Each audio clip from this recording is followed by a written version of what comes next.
Bonjour à tous. Aujourd'hui, vous voyez, je m'intéresse au concours Access 2022. C'est la question 13. On se rapproche de la fin du problème. Il y a pas mal de paramètres, donc il faut bien lire les textes. En fait, il faut être très concentré pour ce genre de concours. C'est pas très difficile, mais il y a beaucoup de choses. Surtout dans cette question 13 qui, d'un coup, on voit que le level ici augmente.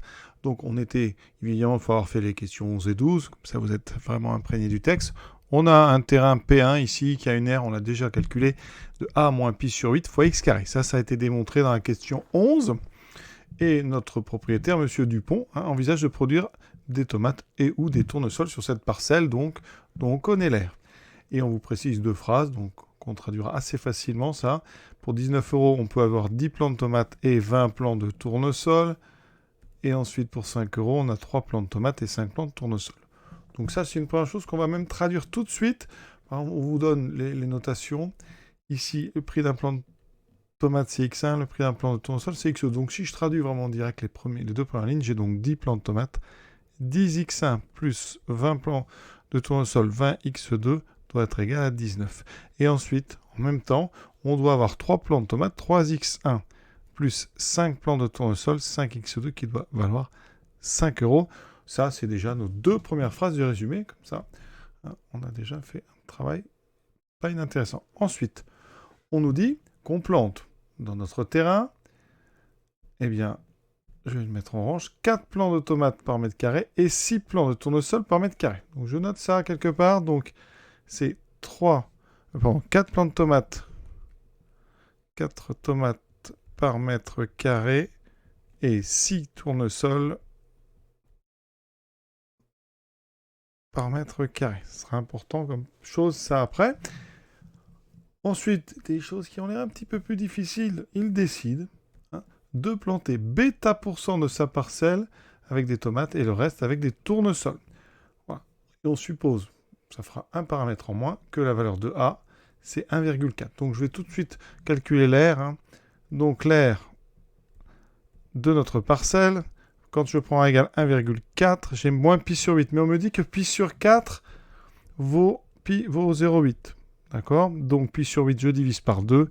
Pi sur 8 est donc égal à 0,4. Donc l'air vaut 1,4 moins 0,4 fois x carré, c'est-à-dire 1x carré.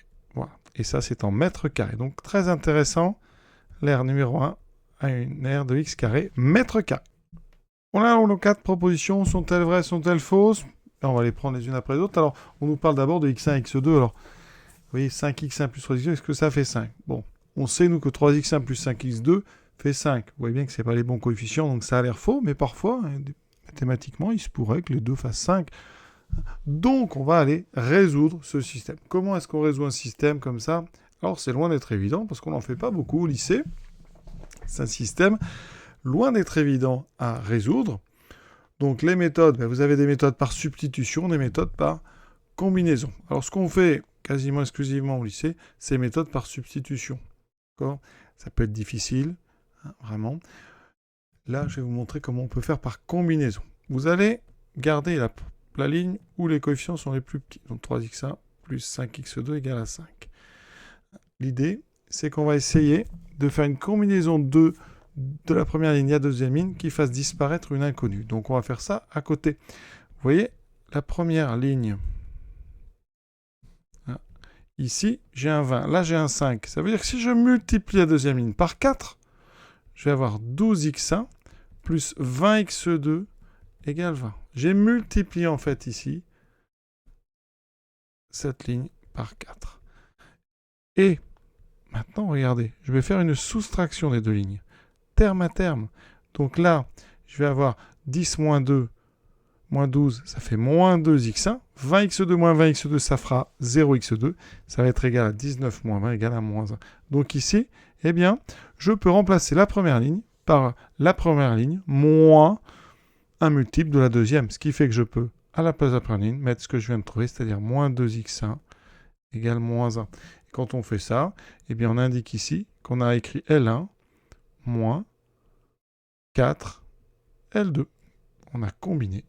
C'est pour ça que cette méthode s'appelle la méthode par combinaison. Ensuite, on trouve que x1 vaut moins 1 sur moins 2, ça fait 1 demi. On substitue maintenant.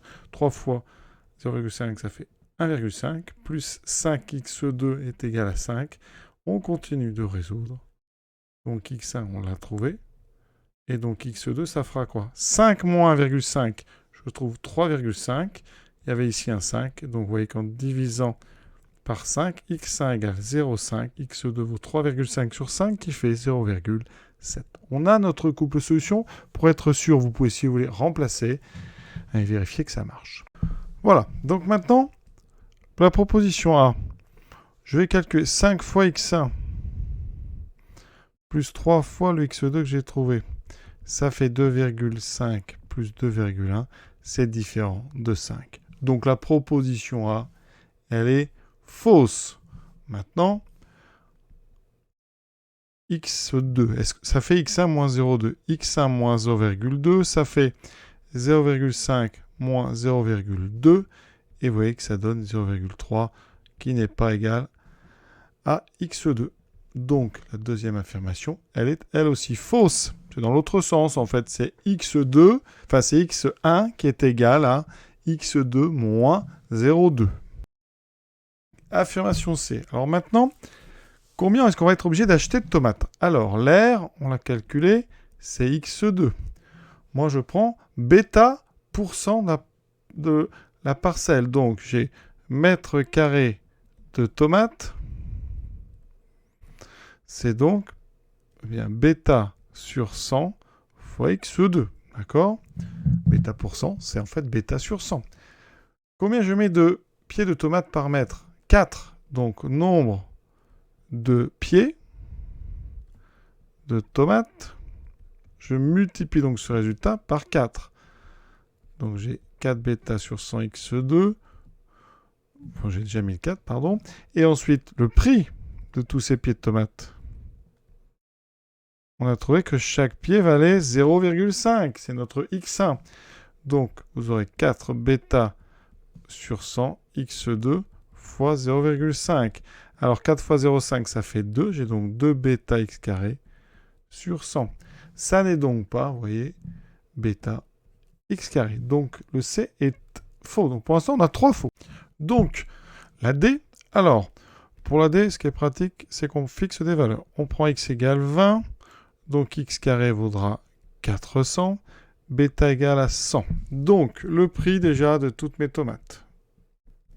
Prix des tomates, on a donc 2 fois bêta.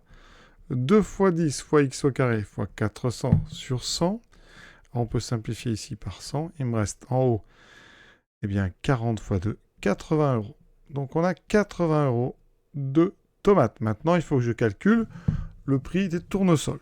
Donc, on a bêta % de tomates.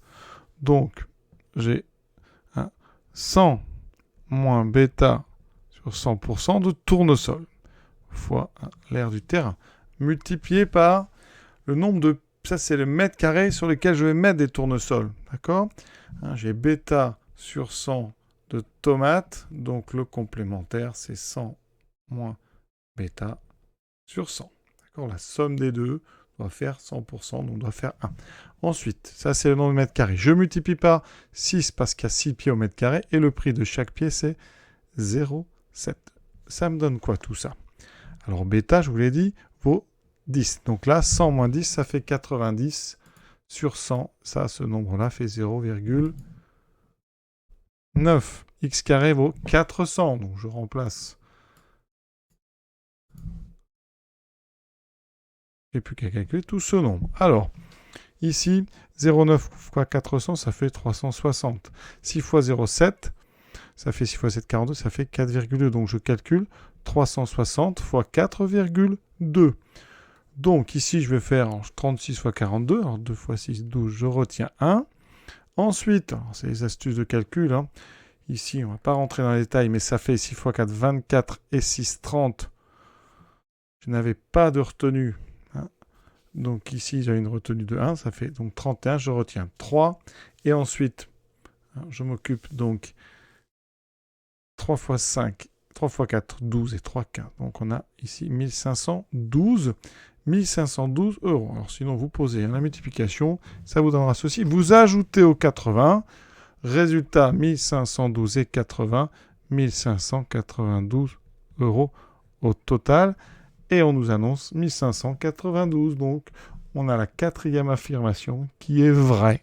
Voilà. À très bientôt pour la suite, dont voici d'ailleurs le texte. Je vous souhaite une bonne fin de journée à tous et à très bientôt pour le corriger.